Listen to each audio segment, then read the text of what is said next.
வணக்கம். இன்னைக்கு நாம இந்தியாவோட நிதி உலகத்துல என்னெல்லாம் நடந்திருக்குன்னு கொஞ்சம் ஆழமா பார்க்கலாம். ரிசர்வ் பேங்கோட புது அறிவிப்புகள், நம்ம நாட்டோட பொருளாதாரம் எப்படி இருக்கு, சில முக்கியமான அரசாங்க திட்டங்கள், அப்புறம் பேங்கிங் சைடுல என்ன மாற்றங்கள், இது பத்தி எல்லாம் நீங்க ஷேர் பண்ண ஆதாரங்களை வச்சு பேச போறோம். இவ்வளோ விஷயங்களுக்கு நடுவுல ஆக்சுவலா என்ன நடக்குதுன்னு புரிஞ்சுக்கிறது தான் நம்ம நோக்கம். ஆரம்பிக்கலாமா?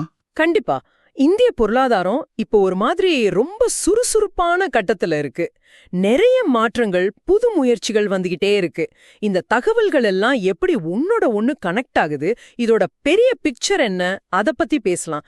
இது உங்களுக்கு ஒரு நல்ல ஐடியா கொடுக்கும்னு நம்புறேன். சரி, ஃபர்ஸ்ட் ரிசர்வ் பேங்க் பக்கம் போறோம். நிறைய புது முயற்சிகள் பத்தி படிச்சோம். டிஜிட்டல் ரூபாய், அதான் அந்த சிபிடிசி, அப்புறம் அந்த கிளைம் பண்ணாத டெபாசிட்டை கண்டுபிடிக்கிற உத்கம் போர்ட்டல், பேங்க்ஸுக்கான 100 days 100 payments கேம்பெயின், இப்படி லிஸ்ட் பெருசா போகுது. இதுல சில முக்கியமான விஷயங்கள் பத்தி சொல்லுங்களேன். இத்தனை முயற்சிகளுக்கு பின்னாடி ஆர்பிஐயோட மெயின் எய்ம் என்னவா இருக்கும்? நல்ல கேள்வி. இந்த முயற்சிகளை சில முக்கியமான நோக்கங்களோட பார்க்கலாம். ஒன்னு கன்சியூமர் பாதுகாப்பு.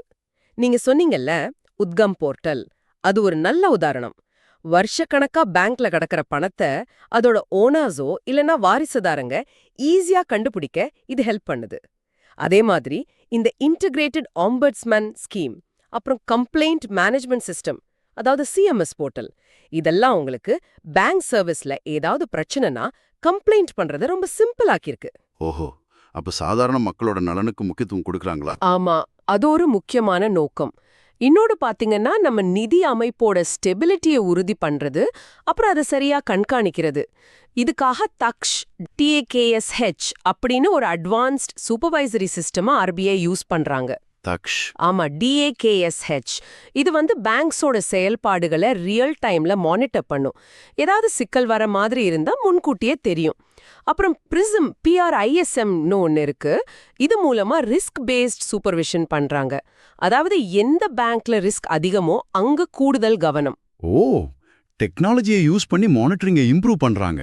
சரிதான். புதுமைகள், இன்னோவேஷன் பத்தியும் சில முயற்சிகள் இருந்துச்சு. கண்டிப்பா. ஆர்பிஐ இன்னோவேஷனையும் என்கரேஜ் பண்றாங்க. ரெகுலேட்டரி சாண்ட்பாக்ஸ்னு ஒன்னு இருக்கு. சாண்ட்பாக்ஸ்? ஆமா, அது ஃபின்டெக் கம்பெனிங்க அவங்களோட புது ஐடியாஸை ஒரு கண்ட்ரோல்டு என்வாயன்மெண்ட்ல கொஞ்சம் பேர்கிட்ட டெஸ்ட் பண்ணி பார்க்க ஒரு வாய்ப்பு கொடுக்குது. அப்புறம் ஹார்பிங்கர் HARBING ஒரு போட்டி, ஃபின்டெக்ல புது சொல்யூஷன்ஸ் கண்டுபிடிக்கிறதுக்காக. இது மாதிரி விஷயங்கள் மூலமா புது டெக்னாலஜியை ஆர்பிஐ வரவேற்கிறாங்க. ஆனா அதே சமயம் அதனால வர்ற ரிஸ்கையும் பார்க்கறாங்க. ரூபாய் நோட்டு சம்பந்தமாவும் ஒரு நியூஸ் இருந்துச்சு. நோட்டு பிரிக்கிற மிஷினுக்கு டெட்லைன் எக்ஸ்டெண்ட் பண்ணதா? ஆமாம், பேங்க்ஸ் யூஸ் பண்ற நோட்டு பிரிக்கிற மிஷின்ஸ், அது BIS ஸ்டாண்டர்ட் படி இருக்கணும்னு ஆர்பிஐ சொல்லியிருந்தாங்க. அதாவது அழுக்கான, கிழிஞ்ச, செல்லாத நோட்டையெல்லாம் இந்த மிஷின் கரெக்டா கண்டுபிடிச்சு பிரிக்கணும். அப்பதான் புழக்கத்துல நல்ல நோட்டு மட்டும் இருக்கும். ஆனா பேங்க்ஸுக்கு இதுல சில பிராக்டிக்கல் கஷ்டம் இருந்ததால இந்த டெட்லைனை நவம்பர் 1, 2025 வரைக்கும் நீட்டிச்சிருக்காங்க. இது கரன்சி நோட்டோட நம்பகத்தன்மைக்கு முக்கியம். புரியுது. ஆர்பிஐ சில சர்வே கூட பண்றாங்கன்னு படிச்சோமே, பணவீக்கம், கன்சியூமர் கான்ஃபிடன்ஸ் பத்தி. அதோட முக்கியத்துவம் என்ன? அது ரொம்ப ரொம்ப முக்கியம். ஆர்பிஐ ரெகுலரா 3 சர்வே பண்றாங்க. ஒன்னு பணவீக்க எதிர்பார்ப்பு ஆய்வு, அதாவது இன்ஃப்ளேஷன் எக்ஸ்பெக்டேஷன் சர்வே. அப்புறம் நகர்ப்புற கிராமப்புற நுகர்வோர் நம்பிக்கை ஆய்வு, அதாவது urban and rural consumer confidence survey. இது மூலமா விலைவாசி எப்படி இருக்கும், எக்கானமி எப்படி போகும், வேலைவாய்ப்பு, வருமானம் பத்தி மக்கள் என்ன நினைக்கிறாங்கன்னு தெரிஞ்சுக்கிறாங்க. இந்த இன்ஃபர்மேஷன் வச்சுதான் வட்டி விகிதம் மாதிரி மானிட்டரி பாலிசி முடிவுகளை ஆர்பிஐ எடுக்கிறாங்க. மக்களோட மனநிலை தெரிஞ்சு முடிவெடுக்கிறது முக்கியம் இல்லையா?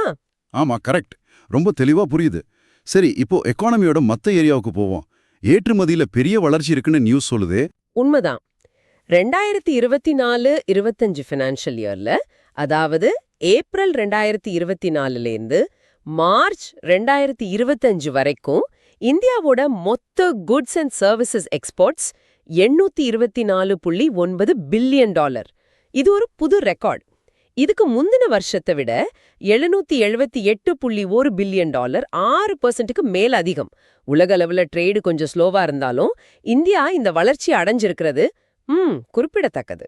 இந்த வளர்ச்சிக்கு எது மெயின் காரணம்? குட்ஸ் எக்ஸ்போர்ட்டா இல்ல சர்வீசஸா? இதுல சர்வீஸ் செக்டாரோட பங்கு ரொம்ப ரொம்ப முக்கியம். குறிப்பா ஐடி சர்வீசஸ், பிசினஸ் கன்சல்டிங் மாதிரி சர்வீஸ் எக்ஸ்போர்ட்ஸ் அது FY24லயே $386.5 பில்லியன் அளவுக்கு ஸ்ட்ராங்கா இருந்துச்சு. அதுதான் FY25ஓட ஒட்டுமொத்த வளர்ச்சிக்கு பெரிய சப்போர்ட்டா இருந்திருக்கு.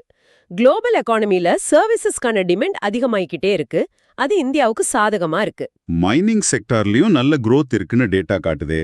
இரும்பு தாது, மாங்கனீஸ், அலுமினியம் உற்பத்தி எல்லாம் அதிகமா இருக்காமே.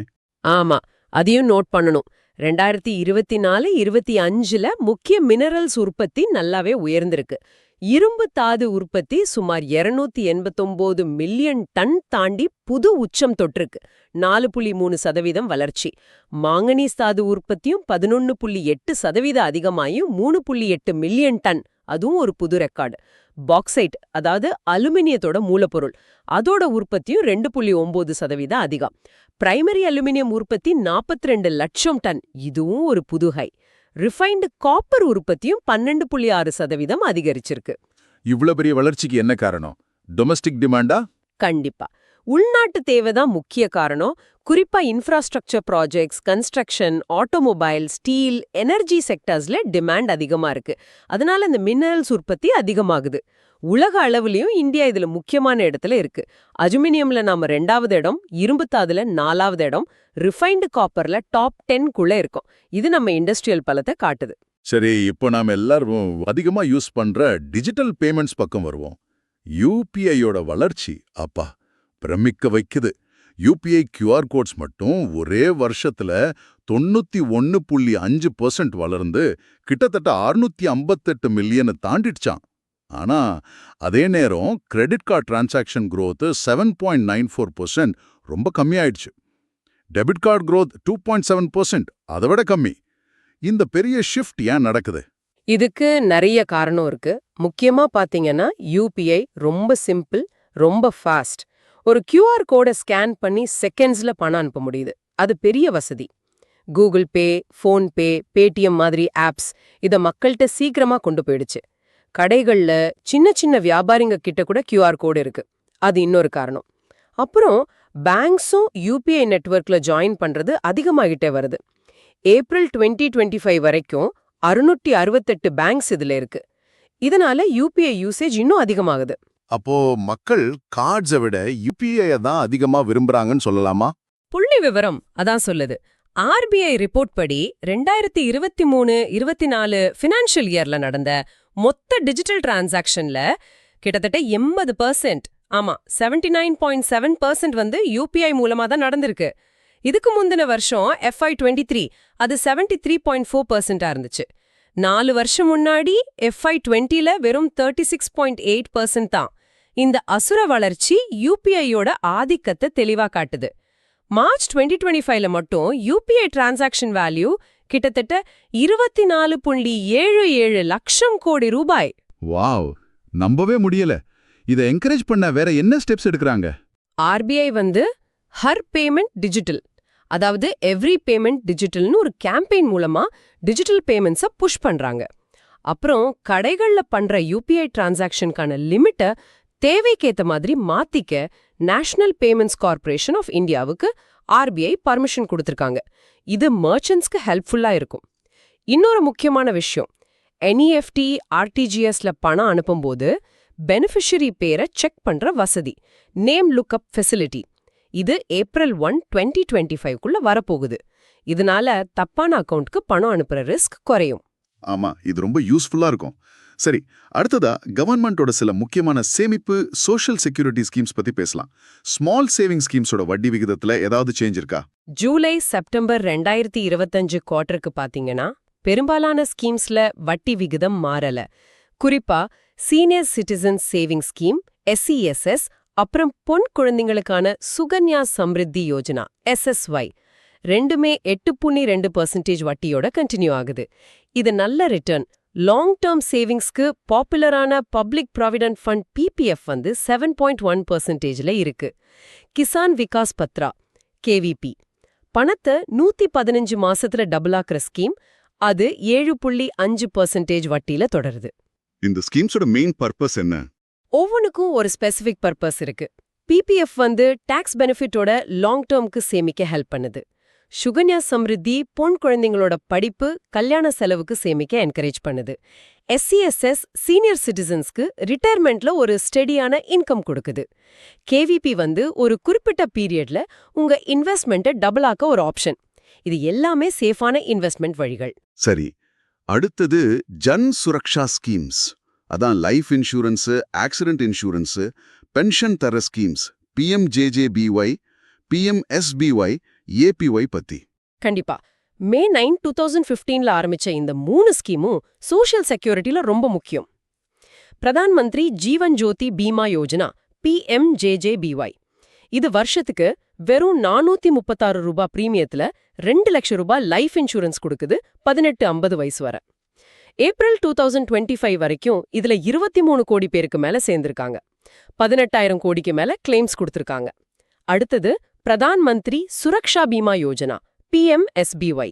இது வருஷத்துக்கு வெறும் 20 ரூபாய் பிரீமியத்துல 2 லட்சம் ரூபாய் ஆக்சிடென்ட் இன்சூரன்ஸ் 18-70 வயசு வரை. இதுல 51 கோடி பேருக்கு மேல இருக்காங்க. சுமார் 3,100 கோடி ரூபாய் கிளைம் செட்டில் பண்ணிருக்காங்க. அடல் பென்ஷன் யோஜனா பத்தி. PMY வந்து மெயினா அமைப்பு சாரா தொழிலாளர்களுக்கானது. 18லேருந்து 40 வயசு வரை. அவங்க கட்டுற சந்தா சேர்ற வயசை பொறுத்து 60 வயசுக்கு அப்புறம் மாசம் 1000லேருந்து 5000 வரைக்கும் கேரண்டீட் பென்ஷன் கிடைக்கும். இதுல 7.6 கோடி பேருக்கு மேல சேர்ந்திருக்காங்க. இந்த 3 ஸ்கீமுமே கம்மி பிரீமியத்துல அதிக பெனிஃபிட் தரதோட ஜன் சுரக்ஷான்னு ஒரு ஆன்லைன் போர்ட்டல் மூலமா ஈஸியா ஆக்சஸ் பண்ண முடியுது. எல்லாம் டிஜிட்டல் மயம். ஃபினான்ஷியல் இன்க்ளூஷனை, நிதி உள்ளடக்கத்தை அதிகமாக்குற வேற சில ஸ்கீம்ஸ் பத்தியும் சொல்லணும். PM ஸ்வாநிதி, PM விஸ்வகர்மா, ஸ்வாமித்வா வர தராங்க. PM விஸ்வகர்மா ஸ்கீம் இது பாரம்பரிய கைவினைஞர்களுக்கும் கலைஞர்களுக்குமானது. இவங்களுக்கு ஸ்கில் ட்ரெய்னிங், 3 லட்சம் வரைக்கும் குறைஞ்ச வட்டி 5% லோன், அப்புறம் 8% சப்சிடி தராங்க. இந்த ஸ்கீம் இப்போ டிஜிட்டல் பேமெண்ட்ஸை என்கரேஜ் பண்ற PIDF ஸ்கீம்லயும் சேர்த்திருக்காங்க. MSME-க்கான கடன் உத்தரவாத லிமிட்டை 5 கோடியிலிருந்து 10 கோடியா ஏத்துனதும் ஒரு பெரிய ஹெல்ப். ஸ்வாமித்வா திட்டம் பத்தி. ஸ்வாமித்வா ஸ்கீம் கிராமத்துல இருக்கிறவங்களுக்கு ஒரு வரம் மாதிரி. ட்ரோன் யூஸ் பண்ணி நிலத்தை அளந்து ப்ராப்பர்ட்டி கார்டு தராங்க. இது கிராம மக்களுக்கு அவங்க சொத்து மேல லீகல் உரிமை கறதோட பேங்க் லோன் வாங்கவும் ஹெல்ப் பண்ணுது. இந்த ஸ்கீமை வேர்ல்ட் பேங்கோட லேண்ட் கான்ஃபரன்ஸ்ல கூட ஷோகேஸ் பண்ணாங்க. இதெல்லாம் நிதி சேவைகளை கடைசி மட்டத்துல இருக்கிறவங்களுக்கும் கொஞ்சம் சேர்க்கிற முயற்சிகள் தான். இந்த முயற்சிகளை இன்னும் தீவிரப்படுத்த ஜூலை 1லேருந்து 3 மாசத்துக்கு ஒரு ஸ்பெஷல் கேம்ப் நாடு பூரா எல்லா கிராம பஞ்சாயத்து, அர்பன் லோக்கல் பாடிஸ்லயும் நடக்க போகுது. இதோட நோக்கம் KYC ஃபார்மாலிட்டிஸை முடிக்கிறது, ரொம்ப நாளா கிளைம் பண்ணாம இருக்க டெபாசிட்டை கண்டுபிடிச்சு கொடுக்கறது, அப்புறம் இந்த ஜன் சுரக்ஷா மாதிரி ஸ்கீம்ஸ்ல மக்களை சேர்க்கறது. குறிப்பா விவசாய உற்பத்தி கம்மியா இருக்க 100 மாவட்டங்கள்ல அக்ரி லோன் அதிகமாக்குறதுலயும் கவனம் செலுத்த போறாங்க. ஓகே, இப்போ பேங்கிங் செக்டாருக்கு வருவோம். பொதுத்துறை வங்கிகள் PSBகளோட பெர்ஃபார்மன்ஸ் எப்படி இருக்கு? ரீசெண்டா ஃபினான்ஸ் மினிஸ்டர் ஒரு மீட்டிங் வச்சாங்களே. ஆமா, அந்த ரிவ்யூ மீட்டிங்ல PSBகளோட பெர்ஃபார்மன்ஸை பாராட்டியிருக்காங்க. குறிப்பா 2024-25 ஃபினான்ஷியல் இயர்ல பொதுத்துறை வங்கிகள் எல்லாம் சேர்ந்து 17.8 லட்சம் கோடி ரூபாய் நெட் ப்ராஃபிட் பார்த்திருக்காங்க. இது ஒரு பெரிய விஷயம். அவங்களோட மொத்த பிசினஸ் லோன் பிளஸ் டெபாசிட்ஸ் 251 லட்சம் கோடியை தாண்டி இருக்கு. இது போன 2 வருஷத்துல நல்ல வளர்ச்சியை காட்டுது. பேங்க்ஸோட ஃபினான்ஷியல் ஹெல்த் எப்படி இருக்கு? NPA வாராக்கடன் பத்தி என்ன சொல்றாங்க? அதுலயும் நல்ல முன்னேற்றம். நெட் நான் பெர்ஃபார்மிங் அசெட்ஸ் NPA ரேஷியோ, அதாவது வசூலாக வாய்ப்பில்லாத கடனோட விகிதம் வெறும் 0.52%க்கு குறைஞ்சிருக்கு. இது பல வருஷத்துல இல்லாத அளவுக்கு ரொம்ப கம்மி. இது பேங்க்ஸோட லோன் ரெக்கவரி, ரிஸ்க் மேனேஜ்மெண்ட் எல்லாம் இம்ப்ரூவ் ஆயிருக்கிறத காட்டுது. அதே மாதிரி கேபிட்டல் அடிக்வசி ரேஷியோ CAR, இது பேங்கோட ஃபினான்ஷியல் ஸ்ட்ரென்த்தை காட்டுற ஒரு மெஷர்.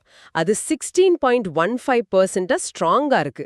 இது RBIயோட மினிமம் ரிக்வயர்மெண்ட்டை விட அதிகம்.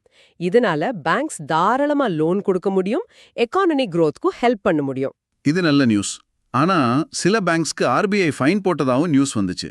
ஆமா, RBI ரூல்ஸை சரியா ஃபாலோ பண்ணலன்னு 4 பேங்க்ஸ்க்கு ஃபைன் போட்டிருக்காங்க. ICICI பேங்க்கு சைபர் செக்யூரிட்டி, KYC, கார்டு இஷ்யூவன்ஸ்ல சில குறைபாடுகளுக்காக சுமார் 98 லட்சம் ரூபாய் ஃபைன். பேங்க் ஆஃப் பரோடாவுக்கு ஃபினான்ஷியல் சர்வீசஸ், கஸ்டமர் சர்வீஸ்ல சில பிரச்சனைக்காக சுமார் 61 லட்சம். IDBI bank, bank of Maharashtra ரெண்டுக்கும் கிசான் கிரெடிட் கார்டு கேவைசி சம்பந்தமா தலா சுமார் 32 லட்சம் ஃபைன் போட்டிருக்காங்க. இந்த ஃபைனால கஸ்டமர்ஸ்க்கு ஏதாவது பாதிப்புண்டா? ஆர்பிஐ அதை தெளிவா சொல்லிருக்காங்க. இந்த ஃபைன் பேங்க்ஸ் சில ரெகுலேட்டரி ரூல்ஸை சரியா ஃபாலோ பண்ணாததுக்கு தான். இது அந்த பேங்க்ஸோட டிரான்சாக்ஷன்ஸ் இல்லனா அவங்க கஸ்டமர்ஸ் கூட போட்ட அக்ரிமெண்ட்ஸை பாதிக்காது. இது ஒரு மாதிரி பேங்க்ஸ்க்கான வார்னிங் பெல். வேற சில banking finance news, Emirates NBD bank, Shriram housing finance, PhonePe IPO பத்தியெல்லாம் இருந்தது. ஆமா, Dubai based Emirates NBD bank இந்தியால ஹோலி ஓன்டு சப்சிடரி, அதாவது முழு உரிமையுள்ள துணை நிறுவனமா செயல்பட ஆர்பிஐ கொள்கை அளவுல ஓகே சொல்லியிருக்காங்க. இப்படி WOS-ஆ வர்ற ஃபாரின் பேங்க்ஸ் பிரான்ச் மாதிரி இல்லாம இன்னும் கொஞ்சம் இண்டிபெண்டா டொமஸ்டிக் பேங்க்ஸ் மாதிரியே செயல்படக்கூடியும். SBM bank Mauritius, DBS bank Singapore, அப்புறம் இப்படி வர 3வது ஃபாரின் பேங்க் இது. ஸ்ரீராம் ஹவுசிங் ஃபைனான்ஸ் அவங்க பேரை ட்ரூ ஹோம் ஃபைனான்ஸ்னு மாத்திருக்காங்க. அப்புறம் ஃபோன்பே நிறுவனம் இந்தியன் ஸ்டாக் மார்க்கெட்ல IPO வர்றதுக்கான ஆரம்ப வேலைகளை ஸ்டார்ட் பண்ணியிருக்கிறதா தெரியுது. இன்னும் சில முக்கிய தகவல்கள். டெபாசிட் ஏத்துக்கிற ஹவுசிங் ஃபைனான்ஸ் கம்பெனிஸ் HFCS வைக்க வேண்டிய மினிமம் லிக்விட் அசெட்ஸ் அளவை RBI ஸ்டெப் பை ஸ்டெப்பா ஏத்திருக்காங்க. இது ஜூலை 1, 2025லேருந்து 15% இருக்கும். இது ஃபினான்ஷியல் ஸ்டெபிலிட்டிக்கான ஒரு ஸ்டெப். ஃப்ளோட்டிங் ரேட்ல வாங்கின லோனை முன்கூட்டியே கட்டும்போது போடுற ஃபைன் சார்ஜஸ் நீக்கிறத பத்தி ஆர்பிஐ ஒரு டிராஃப்ட் கைட்லைன் விட்டு மார்ச் 21, 2025 வரைக்கும் காமெண்ட்ஸ் கேட்டிருக்காங்க. இது லோன் வாங்கினவங்களுக்கு நல்லது. இன்வெஸ்டர்ஸ் வசதிக்காக NSDL, CDSL ரெண்டும் சேர்ந்து ஒரு யூனிஃபைட் இன்வெஸ்டர் பிளாட்ஃபார்ம் UIP ஆரம்பிச்சிருக்காங்க. செபியும் மியூச்சுவல் ஃபண்ட்ல குறிப்பா பாசிவ் ஃபண்ட்ஸை ஈஸியா ஆரம்பிக்க MF லைட்னு ஒரு புது ஃப்ரேம்வொர்க் கொண்டு வந்திருக்காங்க. ரொம்ப யூஸ்ஃபுல்லான இன்ஃபர்மேஷன். கடைசியா இன்டர்நேஷனல் லெவல்ல ஒரு இன்ட்ரெஸ்டிங்கான டெக் நியூஸ். பூட்டான் நாடு டூரிஸ்ட கிரிப்டோ கரன்சி மூலமா பே பண்ண வசதி செஞ்சிருக்காமே. ஆமா, இது ஒரு புதுமையான முயற்சி. பூட்டான் டூரிஸ்ட்ஸ அவங்க நாட்டுல செலவு பண்றதுக்கு பிட்காயின், எத்தீரியம் மாதிரி மெயின் கிரிப்டோ கரன்சியை யூஸ் பண்ண அலோ பண்ணிருக்காங்க. இதுக்காக பினான்ஸ் பே பிளாட்ஃபார்ம் கூடயும் அவங்க நாட்டு கவர்மெண்ட் பேங்க் DK பேங்க் கூடயும் சேர்ந்து ஒரு நேஷனல் லெவல் பேமெண்ட் சிஸ்டம் உருவாக்கியிருக்காங்க. இதனால கிரிப்டோவை ஆஃபிஷியலா பேமெண்ட்டுக்கு அலோ பண்ணின முதல் நாடுங்கிற பெருமையை பூட்டான் வாங்குது. இது பூட்டானுக்கு எப்படி ஹெல்ப் பண்ணும்? இது டூரிஸ்டுக்கு குறிப்பா கிரிப்டோ யூஸ் பண்றவங்களுக்கு ஒரு எக்ஸ்ட்ரா வசதி. அப்புறம் இது பூட்டானோட டிஜிட்டல் முயற்சிகளுக்கும் குளோபல் ஃபின்டெக் கூட அவங்கள கனெக்ட் பண்ணிக்கிறதுக்கும் ஹெல்ப் பண்ணும். இது ஒரு சின்ன நாட்டோட பெரிய முயற்சி தான். ஆஹா, இவ்ளோ விஷயங்களையும் பார்த்ததுலேருந்தே என்ன தெரியுது, ஒரு பெரிய டிஜிட்டல் ரெவல்யூஷன் ஃபைனான்ஷியல் சர்வீஸை எல்லார்ட்டையும் கொண்டு போற வேகம், பேங்க்ஸ் ஸ்ட்ராங் ஆக்குற நடவடிக்கைகள், எக்கானமியை டிரைவ் பண்ற முயற்சிகள்னு பல டைரக்ஷன்லயும் இந்தியா வேகமா போற மாதிரி தெரியுது. நீங்க சொல்றது கரெக்ட். இந்த டிஸ்கஷனோட முக்கிய பாயிண்ட்ஸை சுருக்கவா சொன்னா, ஆர்பிஐ ரொம்ப ஆக்டிவா ஃபார்வர்ட் லுக்கிங்கா செயல்படுறாங்க. கவர்மெண்டோட ஸ்கீம்ஸ் ஃபினான்ஷியல் இன்க்ளூஷனை கிராஸ் ரூட் லெவலுக்கு கொண்டு போக ரொம்ப ட்ரை பண்றாங்க. டிஜிட்டல் பேமெண்ட்ஸ்ல UPI-யோட வளர்ச்சி கண்டினியூ ஆகுது. பேங்கிங் செக்டாரோட குறிப்பா PSB-களோட ஹெல்த் நல்லாவே இம்ப்ரூவ் ஆயிருக்கு. இந்த எல்லா மாற்றங்களும் சேர்ந்து இந்தியாவோட ஃபினான்ஷியல் லேண்ட்ஸ்கேப்பை பலப்படுத்துது. இந்த விரிவான பார்வைக்கு ரொம்ப நன்றி. முடிக்கிறதுக்கு முன்னாடி உங்களுக்காக கேட்பாளர் ஒரு கேள்வி. இந்தியா ஒரு பக்கம் உலக அளவுல இந்தியன் ருப்பியோட யூஸை அதிகமாக்க ட்ரை பண்ணுது. எக்ஸாம்பிளுக்கு NRIங்க வெளிநாட்டு பிரான்ச்ல INR அக்கௌண்ட் திறக்க அலோவ் பண்றது மாதிரி. இன்னொரு பக்கம் UPI மாதிரி நம்மூர் டிஜிட்டல் பேமெண்ட் சிஸ்டம் குளோபலா எக்ஸ்பேண்ட் ஆகுது. இந்த ரெண்டு ட்ரெண்டையும் பார்க்கும்போது அடுத்த 5 இல்ல 10 வருஷத்துல குளோபல் ஃபைனான்ஸ்ல இந்தியாவோட ரோல், அதோட இம்பாக்ட் எப்படி மாறும்னு நினைக்கிறீங்க? யோசிச்சு பாருங்க. இன்னைக்கு இந்த விரிவான அலசல்ல எங்களோட இருந்ததற்கு ரொம்ப நன்றி.